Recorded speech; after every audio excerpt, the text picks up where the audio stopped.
여러분 반갑습니다. 오늘은 여러분들에게도 의미가 있는 그런 시간이지만 저에게도 우리 교회도 굉장히 의미가 있는 그런 예배를 열심히 드리고 한 걸음에 달려왔습니다. 사실은 오늘 저희 교회 장로 선거가 있었거든요. 그리고 지금 이 시간에는 브라이언 킴 목사님이 오셔서 찬양 집회를 하고 있어요. 근데 제가 없으면 안 될 상황인데도 버리고 왔어요, 그냥. 사람은 다 첫인상이라는 것이 있잖아요. 제가 태어나서 청신제일교회를 처음 와봤습니다. 근데 처음 이렇게 와서 보는데 본당은 상당히 역사성이 있는 건물이었고, 그리고 바로 앞에 이렇게 멋진 교육관이 있는 걸 이렇게 보니까 제 마음이 굉장히 두근두근 거렸어요. 여러분들 별로 감정이 없으신 것 같은데 칭찬을 해줘도 못 알아듣는 여러분, 요즘은 교회 건축을 할 때도 본당 중심형, 예배 중심형 건축을 하지 않습니다. 문화 공간형 건축을 해요. 그리고 다음 세대들과 소그룹들의 모임, 그리고 특별히 우리 어린이들을, 자녀들을 배려한 그런 공간과 어떤 배려한 건축 양식이 있는 교회가 상당히 존중받고 있는 시대입니다. 근데 그런 상황에서 교육관이 딱 멋있게 있는 걸 보니까 제 마음이 굉장히 기뻤어요. 그러니까 목사님의 목회 방향이나 또 성도님들이 미래를 바라보는 통찰력이 굉장히 좋으시다라고 생각이 들었습니다. 그리고 앞에서 찬양 인도를 하는 우리 찬양팀들, 우리 젊은 청년들을 보니까 얼마나 귀하고 감사한지 모르겠어요.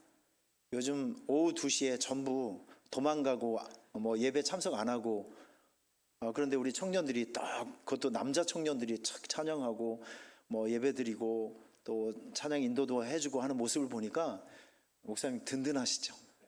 예, 그냥 누군지는 몰라도 정말 너무 감사하고 너무 귀엽고 고마운 마음이 한껏 들었습니다. 그리고 오늘 찬양해 주신 우리 성가대 여러분, 음정 박자는 그렇게 중요하지 않습니다. 여러분들이 여기 앉아 계신 그 자체가 굉장히 은혜고, 저도 사실 한국에 조금 이따 말씀드리겠지만 선교사로 15년 동안 사역을 하고 있다 한국에 돌아온 지 이제 9년 차가 됩니다. 열심히 교회 부흥 사역을 하고 있었는데 이놈의 코로나가 찾아와가지고 제가 꼼짝달싹하지 못하고 부흥 사역을 다니지 못하다 오래간만에 여러분의 교회 와서 예배 드리는 이 자체가 저에게도 굉장히 은혜가 되고 감동이 되는 순간입니다. 초청해 주셔서 감사하고요. 목사님이 딱 40분만 설교를 하라고 2박 3일 동안 저에게 얘기를 하셨기 때문에 1분 1분이 굉장히 중요합니다. 그래서 원고를 열심히 만들어 가지고 왔는데 제가 성의껏 여러분들에게 도움이 될 만한 말씀들을 좀 나눠 드리고 싶어요. 우선 제가 하고 있었던 사역들을 잠깐 소개하는 것이 좀 좋을 것 같아서, 저는 경기도 오산에서 태어났습니다. 그리고 한 교회를 30년 동안 다른 교회 단 한 번도 가보지 못하고 우리 교회를 섬기고 있다가 신학대학원을 졸업하고 바로 필리핀 선교사로 갔습니다. 가서 제가 15년 동안을 사역을 했거든요. 사역을 하면서 교회를 참 많이 개척했습니다. 그래서 저는 15년 동안 정말 사역에 미쳐서 살았어요. 그 미쳐서 살게 된 계기가 있었던 중요한 사건이 있는데 이 간증이 여러분들에게도 도움이 되고 은혜가 되었으면 좋겠어요. 우선 사진 한 장 보여드리겠습니다. 원주민교회 사진인데 이게 99년도입니다. 여기 하얀 옷 입고 있는 게 저예요. 99년도에 원주민교회를 개척을 했는데 지금 보면 사람들이 다 옷을 입고 있죠. 제가 저기에 처음 갔을 때는 남자분들은 거의 나체 수준이었습니다. 여자분들도 옷을 입었는지 안 입었는지 제가 어디에다 눈을 둬야 될지 모를 정도로 그런 상황이었어요. 저기서 만난 자매 중에 참 충격적인 자매가 29살짜리가 애를 12를 낳더라고요. 이쪽은 별로 안 놀라시는데 계산을 좀 한번 해보세요. 29살짜리가 애를 12를 낳았어요. 어느 날 가봤더니 저를 이제 집으로 불러드리는데, 계속 사진 보여주세요. 아기가 한 명 죽었어요. 아니 그 전에 있는 사진이요.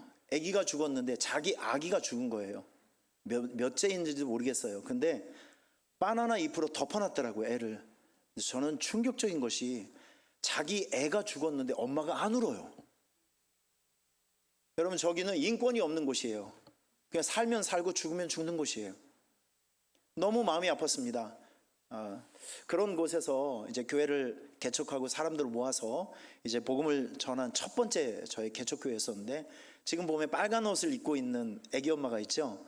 저 애기 엄마가 애를 키우는데 한날은 갔더니 애기가 엄마 머리채를 잡고 막 우는 거예요. 가서 보니까 애가 고구마를 삶기 위해서 펄펄 끓이는 물에 빠진 거예요. 그러니까 엉덩이가 그냥 푹 익은 거죠.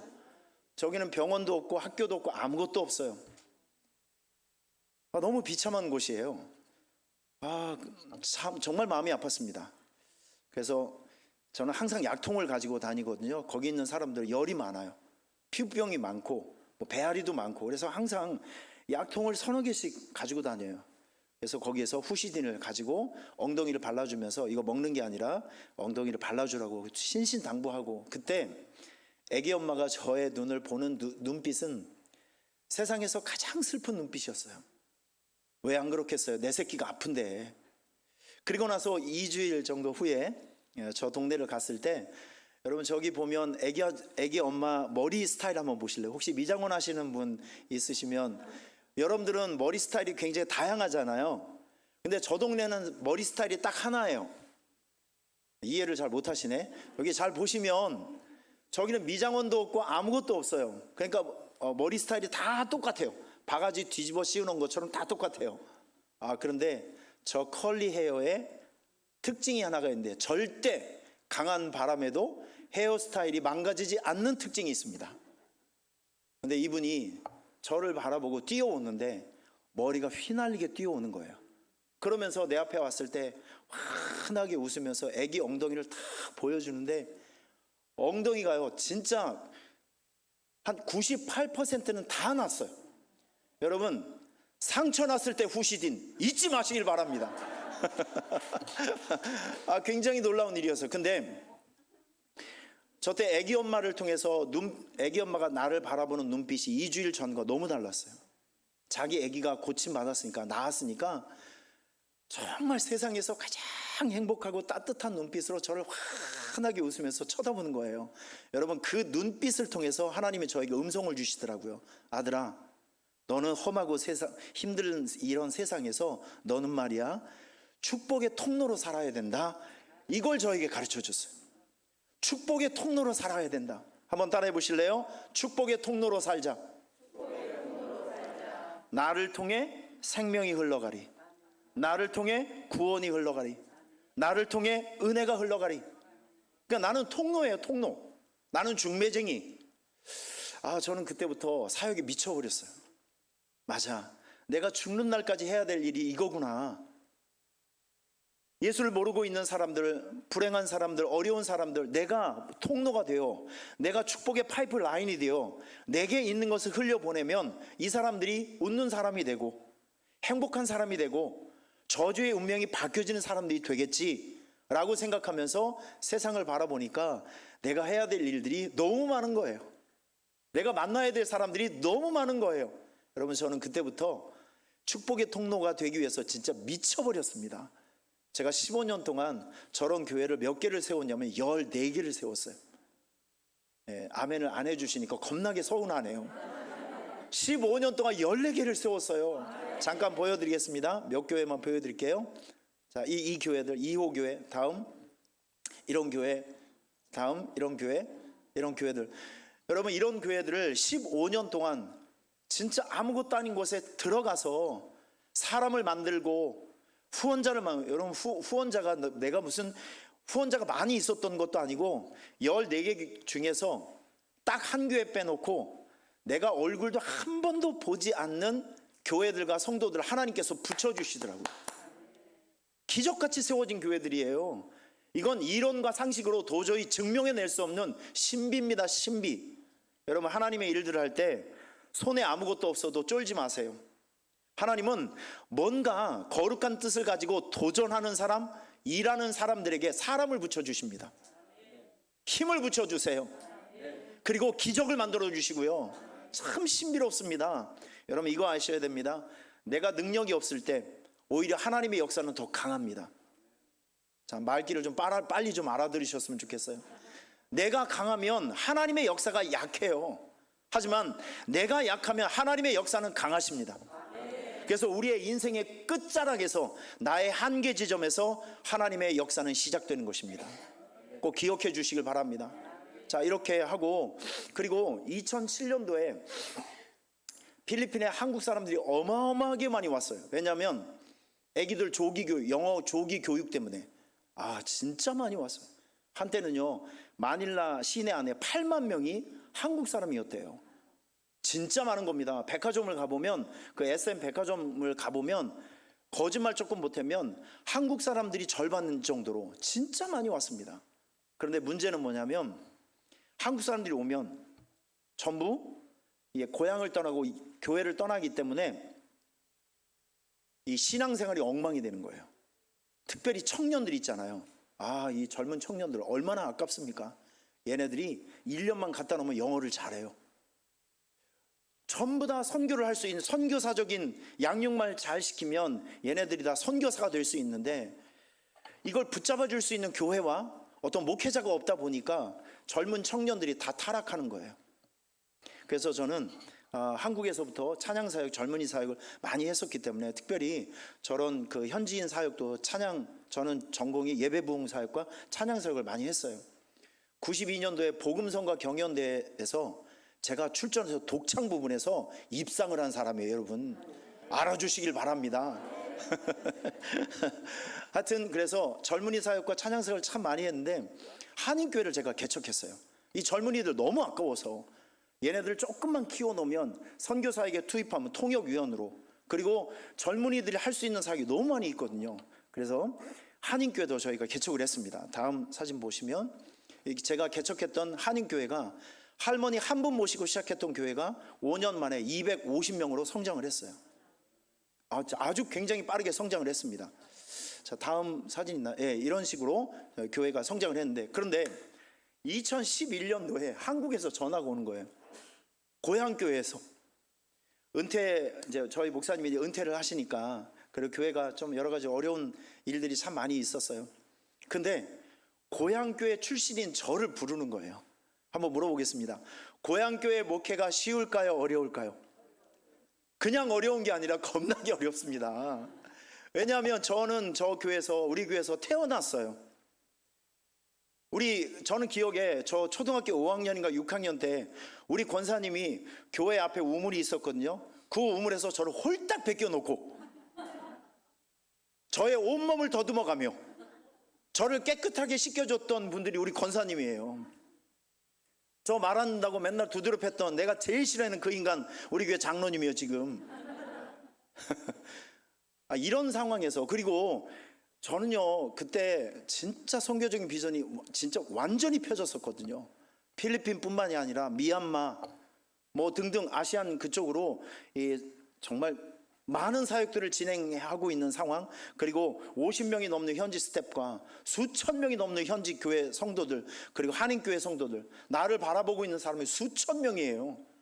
근데 거기서 한 160명 남아있는 할머니들만 잔뜩 모여있는 우리 오산 수천교회를 가라는 것이, 여러분들이 돌아오라고 하면 이게 쉬울 결정이겠습니까? 고민이 되겠어요, 안 되겠어요? 되지요. 저 진짜 머리가 아팠어요. 이걸 고민하고 있을 때 많이 건너뛰어서 어느 날 하나님께 기도하는데, 하나님이 나에게 딱 하나 물어보시더라고요. 아들아, 너는 누구의 종이니? 저는 어릴 적부터 제가 경험한 것이 있는데, 하나님 말 안 들으면 뒤지게 맞는다. 전 이걸 너무나도 많이 봤습니다. 제 말에 동감하시는 분 아멘. 내 주인은 내가 아니라 하나님이시잖아요. 15년 동안 너 여기서 수고해서 오케이, 그러면 나는 너를 이쪽에 사용하고 싶어. 내 주인이 방향을 트셨으면, 내가 진짜 하나님의 종이라고 하면 내가 군말 없이 가야죠. 맞죠? 저는 하나님이 무서워요. 그래서 저의 신조는 존말할 때 말 듣자. 저는 이걸 항상 생각하고 있습니다. 존말할 때 말 들어야 돼요. 괜히 고집 부렸다가는 서로 좋지 않습니다. 그래서 우리 교회로 돌아왔어요. 다음 사진 있어요? 이게 제가 부임하고 난 다음에 그 다음 주일에 2012년 3월 둘째 주일인가 그렇습니다. 여러분 잘 보시면 어르신들이 굉장히 많죠. 우리 교회는 이렇게 전형적인, 지금 53년 된 교회입니다. 그때는 43년인가 된 교회였었고, 보시면 한 160명 정도 남았어요. 그리고 60세 이상의 어르신들이 거의 절반을 차지하고 있는 상황. 그리고 우리 성도들이 뭐 전도 사역이나 무슨 교회적인 사역을 한 번도 안 해봤기 때문에, 전투적인 사역을 한 번도 안 해봤기 때문에 저는 진짜 미칠 것 같았어요. 이 선교사하고 한국 목사하고 너무 많이 다르잖아요. 전 선교지에서 막 날아다녔던 사람이거든요. 근데 한국 교회에 와서 제가 너무나도 충격받은 것이, 제가 할렐루야 하면 여러분 성의껏 아멘 해주시길 바라요. 준비되셨죠? 할렐루야! 어우, 이 정도 라면도 끓겠네요. 우리 교회 처음 갔을 때 제가 올라가서 할렐루야! 그랬더니 성도들이 저 이렇게 쳐다보면 쟤 뭐야? 쳐다보고 머리를 푹 숙이는 거예요. 아멘도 못하는 영성. 주일날 오후에 예배를 드렸더니 장로님들, 권사님들, 중직자들이 내 앞에서 너무 당연하게 집을 가셔요. 수요일날 가봤더니 할머니 한 열 몇 분 앉아있고, 아이고 새벽 예배 뭐 이루 말할 것도 없어요. 모든 기관과 모든 교회가 다 망가져 있고 엉망이 되어 있는 상태. 여러분 진짜 저 난감했습니다. 미칠 것 같았어요. 숨이 쉬어지질 않아요. 영적 맥박이 잡혀지질 않아요. 이런 상황 속에서 저는 생존을 위해서 결단을 했습니다. 예배를 회복시키고 우리 성도들의 모든 능력과 에너지를 집중해서 교회 살리고 예배 살리고 영혼 살리는 일, 하나님 좋아하시는 교회가 가장 기본적으로 해야 될 일들 있지 않습니까? 이것에 포커스를 맞추고 집중하기 시작했어요. 그 중에서 저희는 1년에 2번씩, 2012년부터 1년에 2번씩 아주 대단한 영적 그 전도 축제를 제가 시작을 했어요. 다음 사진 보시면 이거 1회 때고요. 지금 이게 20차. 이제 다음 주일부터 3주 동안 저희는 그 전도 축제 예배를 드립니다. 여러분 제가 시작했을 때는 169명으로 시작을 했어요. 근데 코로나 오기 전에는 우리 교회 성도들이 전도 축제를 열심히 했더니 하나님께서 예배자를 붙여주시는데 저희 교회가 550명까지 성장을 했습니다. 잘 생각해 보세요. 고향교회 목회예요. 우리 교회는 오산의 끝자락에 있어서 일본 국도하고 뚝 떨어져 있어서 보이지도 않아요, 교회가. 그리고 오산 수총교회라는 그 이름이 저는 진짜 너무 마음에 안 들어요. 촌발 충만하고요, 저의 이미지하고 너무 맞질 않아요. 오산 수총교회 아주 아무리 불러도 지금도 촌발 충만해 아주. 그래서 늘 교회 이름을 좀 바꾸고 싶어서 공동회를 몇 번을 했거든요. 그랬더니 우리 할머니들이 자기 신발을 내치면서 이게 어떤 역사가 있는 건데 내가 내 눈에 흙이 들어가기 전까지는 안 된다고. 그놈의 할망구는 아직도 안 돌아가셔야 아주 그냥. 교회 이름도 못 바꾸고, 하여튼 열악한 조건이 한두 가지가 아니에요. 하지만 소망을 가지고 부르짖고 외치고 두드리고 전도하다 보니까 하나님께서 우리 교회 전도의 문, 부흥의 문을 활짝 열어주시더라고요. 여러분 뿐만이 아니에요. 여러분 저는 우리 교회 영적 체질을 바꾸기 위해서 진짜 많은 새로운 일들을 했습니다. 좀 놀래주세요. 10년 동안, 제 9년 동안 교회 공사를 13번을 했습니다. 교회 공사를 13번이나 했어요. 전 선교적인 목회를 하고 있기 때문에 저의 목회 철학은 모여서 예배 드리고 밖으로 나가서 공격하자예요. 한국에 와서 참 성도들의 신앙생활하는 모습들을 이제 보면서 좀 안타까운 것이 무엇이냐면, 은혜는 많이 받는데 목사님의 좋은 말씀을 너무 많이 듣는데 이걸 가지고 세상에 나아가서 살아내지를 못하는 거예요. 여러분 듣는 것에 만족하지 말고 듣는 말씀을 세상에 나아가서 그 말씀대로 살아가는 것, 살아내는 것, 이게 그리스도인들의 삶이라는 것이죠. 믿습니까? 그래서 여러분의 교회는 모이면 예배드리고 밖에 나가면 그 말씀을 가지고 행동하는 성도들의 삶이 있어야 된다는 거예요.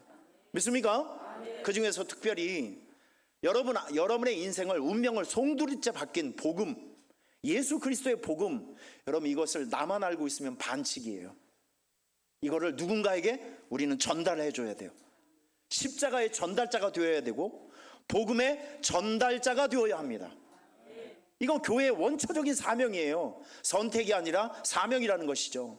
전 이것에 현장에서, 선교 현장에서도 그렇고 한국 교회에 와서도 똑같이 적용된다고 생각이 돼요. 그래서 정말 이 전도축제 사역할 때는 우리가 정말 미친 듯이 합니다.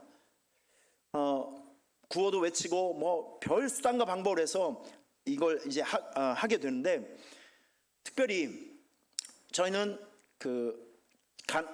작고 힘없는 교회들에게 이런 전도하는 사역들을 많이 소개해서 같이 성공을 하기도 하고요. 그리고 2013년도부터 하나님께서 우리 교회에 아프리카 우간다 사역을 하게 하시더라고요. 다음 사진 한번 보여주세요. 여러분 이게 2013년도에 우리 교회가 그때 42년 43년 된 그 역사였었는데 세상에 빚만 10억 정도 있고요. 어느 지역에나 교회를 하나 세운다든지 하나님께서 좋아하시고 기뻐하시는 기념비적인 일들을 단 한 번도 못한 거예요. 전 이게 너무 부끄러웠어요. 아니 나이가 40세가 넘어가면 자기 이름을 책임을 질 줄 알아야 되는데 우리 교회가 40년 동안 뭐 했냐 이거죠. 아무것도 한 게 없어요. 그래서 우리 성도들에게 얘기했습니다. 여러분 우리 1년 동안 선교유 좀 모아서 창피하다고, 아프리카 우간다에 저렇게 가난하고 불쌍한 사람들 위해서 교회를 세워주는 일을 한번 시작해 봅시다. 우리 지교회를 한번 세워봅시다. 그래서 1년 동안 우리가 1,500만 원 모아갖고 저 아프리카 우간다에 저 1호 교회입니다. 1호 교회를 시작을 해서 여러분 참 감사하게도 올해까지 우리 교회를 통해서 아프리카 우간다에 교회가 몇 개가 세워졌냐면 29개가 세워졌어요. 29개. 그리고 다음이요 2014년도에 초등학교 하나를 세웠어요. 지금 여기 250명 학생들이 공부하고 있습니다. 그리고 다음 이게 제가 6월 13일 날 우간다를 다시 가는데 3년 만에 가는 거예요. 이 3년 동안에 저 중고등학교를 세웠거든요. 370명이 등록했습니다. 올해. 참 놀라운 일이죠. 그리고 앞으로 향후 5년 정도 후에는 요 바로 옆에 커다란 땅을 사서 신학대학을 세우려는 꿈과 비전을 가지고 있어요. 할렐루야. 여러분 보시면 이거는 제가 뭘 했다라고 자랑을 하는 것보다도 제가 여러분들에게 한 가지 좀 알려드리고 싶은 것은, 교회를 살리고 영혼 살리는 이런 영적인 일을 하게 되다 보면 일단 우리 자신의 신앙이 강건해져요. 저 이런 경험들이 여러분들에게 좀 다 있었으면 좋겠습니다. 이런 경험, 내가 만난 하나님이 있어야 되지 않겠어요? 그러기 위해서는 여러분들이 필드로 가셔야 돼요.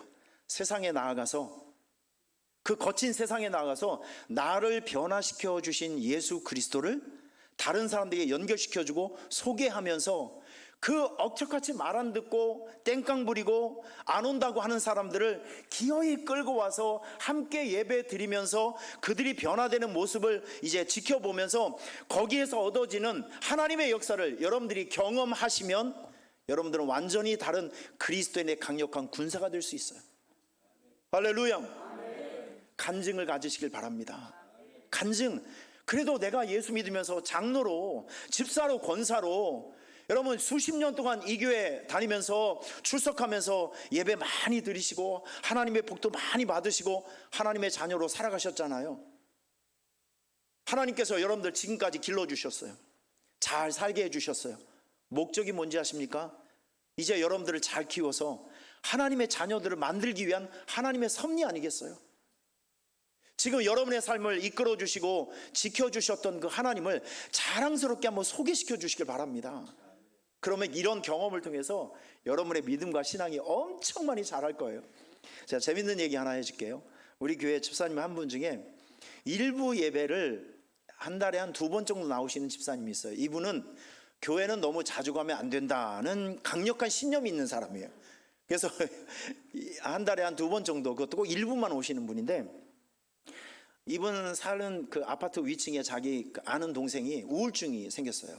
남편과의 문제 때문에 우울증이 생겼어요. 그래서 한 날은 자, 언니가 교회 가니까 언니 나도 언니 따라 교회 가면 돼? 그래 가자. 교회로 왔어요. 그런데 쉽게 얘기해서 한 번 따고 왔는데 이분이 은혜를 받은 거예요. 근데 교회를 이제 한번 따라오더니 주보를 보더니 언니 2부 예배가 뭐야? 우리 교회는 11시 예배 있어. 2부 예배는 뭔가 달라? 거기는 더 좀 센 예배, 여기 찬양도 있고. 자기가 좀 가보고 싶다는 거예요. 그래서 어느 날 이분이 생전 처음으로 11시 예배를 오기 시작하더라고요. 그러더니 얼마 후에 이분이 1시 반 예배를 참석하는 거예요. 11시 예배를 참석하고 1시 반. 물어보니까 동생이 언니 나 밥 먹고 1시 반 예배도 드려도 돼? 되지. 그러니까 자기가 데리고 왔으니까 참아. 자기는 집에 혼자 못 가고 세상에 자기가 불러온 사람 때문에 태어나서 처음으로 오후 예배를 참석하시더라고요. 여러분 이뿐만이 아니에요. 얼마 후에 이분이 둘이 수요 예배를 왔어요. 이 자매가 언니 수요 예배가 뭐야? 수요 예배 가고 싶어. 세상에 이분이 한 달에 2번밖에 오지 않았던 이분이 자기가 데리고 온 사람 때문에 자기의 영적 생활이 건강해지더라고요. 할렐루야. 똑같은 원리가 있어요. 신앙생활 하는데 여러분 재미를 잃어버리신 분 있으세요? 열정을 좀 잃어버리시는 분들이 있으십니까? 여러분들이 영적으로 낳은 자식을 한 명만 만들어 보시죠. 신앙생활의 패턴이 달라집니다. 눈빛이 달라집니다. 할렐루야. 깨달음이 있기를 축원합니다.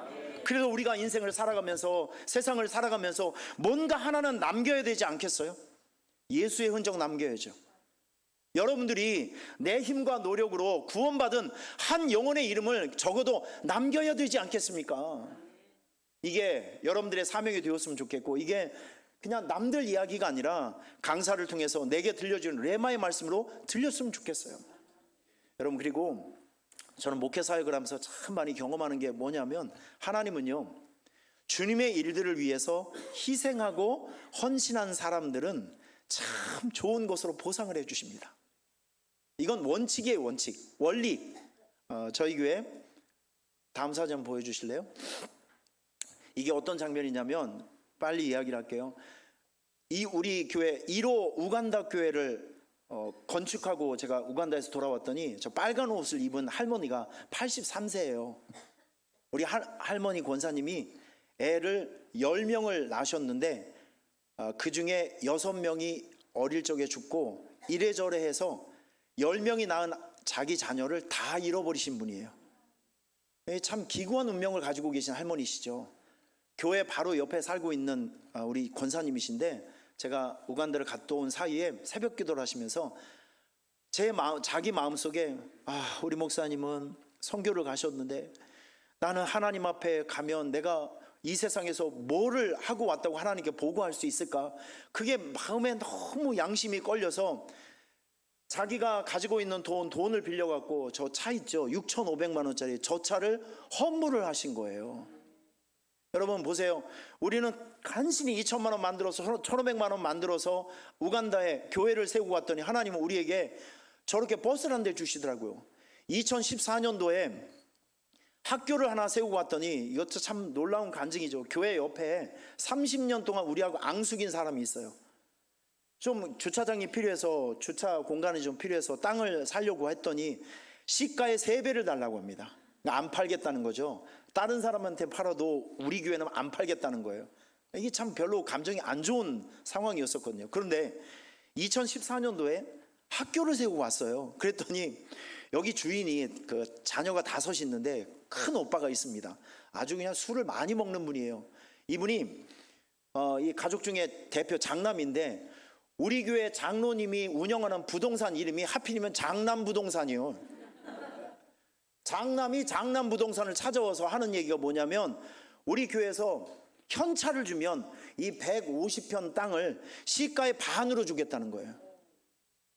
저는 그 얘기를 듣고 거짓말이라고 했어요. 술 먹고 와서 행패 부린다고.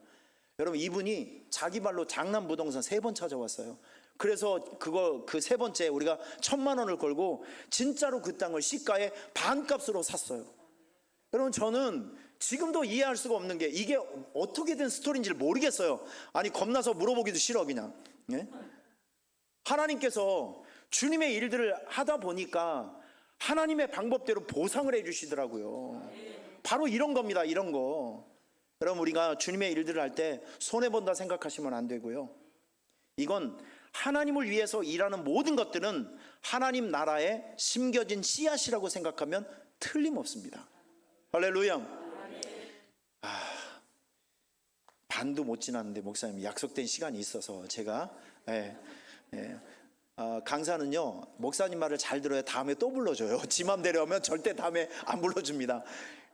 훌쩍 뛰어넘어서 여러분들에게 한 2가지 정도만 부탁드리고 싶은 것이 있어요. 제가 경험상 우리 교인 중에 우리 교회 중에 참 고질병이 뭐냐면, 한번 따라해 보실래요? 왔는가배, 갔는가배. 이 무관심이야. 이놈의 무관심. 제가 이놈 거 두드러 잡느라고 지금도 오늘도 그 씨름하다 왔어요. 한 사람이 오잖아요. 그 한 사람을 우리가 꼬셔서 데리고 오기 위해서 온갖 노력을 다하잖아요. 지금 급격하게 반응을 좀 해주시길 바랍니다. 제가 시간이 얼마 안 남아서 진짜 빨리 반응을 해주셔야 돼요. 그쵸? 여러분, 맨날 기도하고 외치고 목사님이 한 얘기 또 듣고 아주 그냥 이놈의 날짜가 좀 빨리 지나갔으면 좋겠어. 아주 다 그런 심정이시죠? 제가 알아요. 아니, 그렇게 어렵게 해서 한 사람을 불러 모아놨으면, 한 사람이 왔으면 어떻게 오셨냐고, 너무 잘 오셨다고, 아니 극진히 대접을 해야 되는데, 어메, 저 인간 뭐요? 갔어요. 어머, 저 인간 갔나배? 여러분, 이 왔는가배 갔는가배가 사람 죽이는 거예요. 어쩌면 그럴 수 있어요. 그 한 사람을 모시고 오시기 위해서 우리가 얼마나 노력을 했는지, 그리고 그 한 사람이 오늘 이 예배에 참여하기 위해서 하나님과 주변에 있는 사람들이 얼마나 많은 기도와 노력을 했는지, 여러분, 그런 정성과 하나님의 계획을 좀 생각해 주시길 바랍니다. 그리고 이런 게 있어요. 첫인상이 끝인상이다, 이런 얘기가 있습니다. 이건 틀림없는 얘기예요. 이제 6월 29일 날 아니면 다른 날 새로운 성도들이, 새로운 사람들이 교회를 오잖아요. 그러면 제일 중요한 것은 여러분의 환영의 태도입니다. 목사님, 누굴 딱 봐서 웃지 않고 인사하지 않으면 당장 뛰어가서 머리채를 잡으시고 이빨 2개를 뽑아주시길 바랍니다. 이거 못된 거예요. 이거 못된 거. 여러분, 우리 누구를 만나든지 간에 여러분의 얼굴이 살아있는 전도지예요. 동의하시는 분 아멘. 진짜입니다. 교회 오면 누구든지 환영을 해줘야 돼요. 교회 오면 환영받는 곳이구나, 칭찬받는 곳이구나, 참 좋은 곳이구나. 여러분의 교회 얼마나 좋아요. 이 조명도 좋고 음향도 좋고 편하게 예배드릴 수 있는, 여러분, 이런 교회가 대한민국에 몇 개 없어요. 어디 가봤어야 알지. 여러분들이, 저는 대강 그래도 댕겨보잖아요. 이런 예배 분위기가 흔치 않아요. 제가 설교를 얼마나 잘하는지 몰라도 여러분들 중에 딱 한 분만 지금 왔다 갔다 하시지, 웬만하신 분들은 지금 정신을 차리고 있어요. 2시에 안 조는 영성, 이게 이런 교회 흔치 않아요. 여러분의 교회는 굉장히 좋은 교회입니다. 지금 상태가 굉장히 괜찮은 교회예요. 아주 A클래스 교회입니다.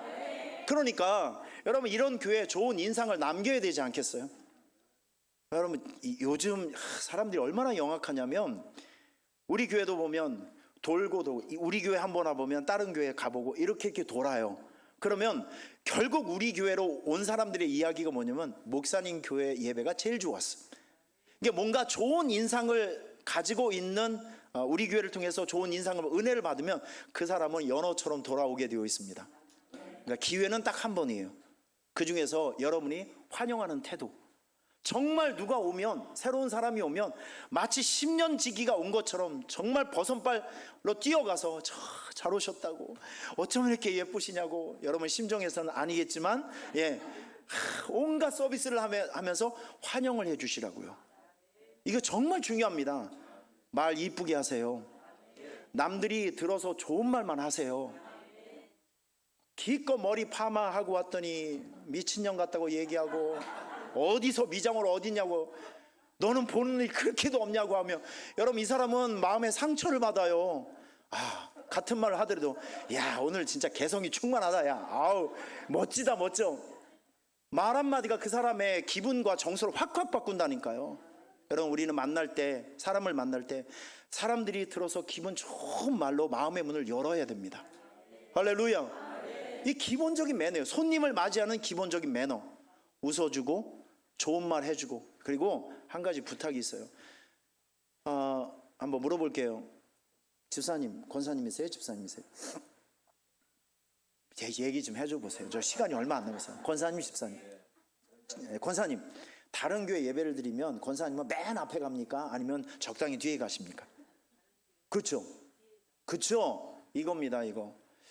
목사님 맨 뒤에 뒷줄은 두 줄은 새로운 사람들이 앉을 수 있도록 두 줄은 비워놓는 게 예입니다. 우리 교회도 보면 말 안 듣는 분들이 있어요. 권사님 앞으로 좀 앉으라고. 그 자리에 앉지 말고 태초부터 자기는 여기 앉았다는 거예요. 절대 안 비켜요. 아주 그냥 얄미워 죽겠어 아주. 여러분, 교회에 새로 오신 분들은 앞자리로 올 수 있는 용기가 없잖아요 사실. 뒤에서 이렇게 좀 관망하기를 원한다는 거예요. 근데 이런 게 있어요. 이렇게 꽉 차 있잖아요. 사람이 문을 열고 그냥 나가버려요. 부끄러운데 어떻게 앉아 앞에를.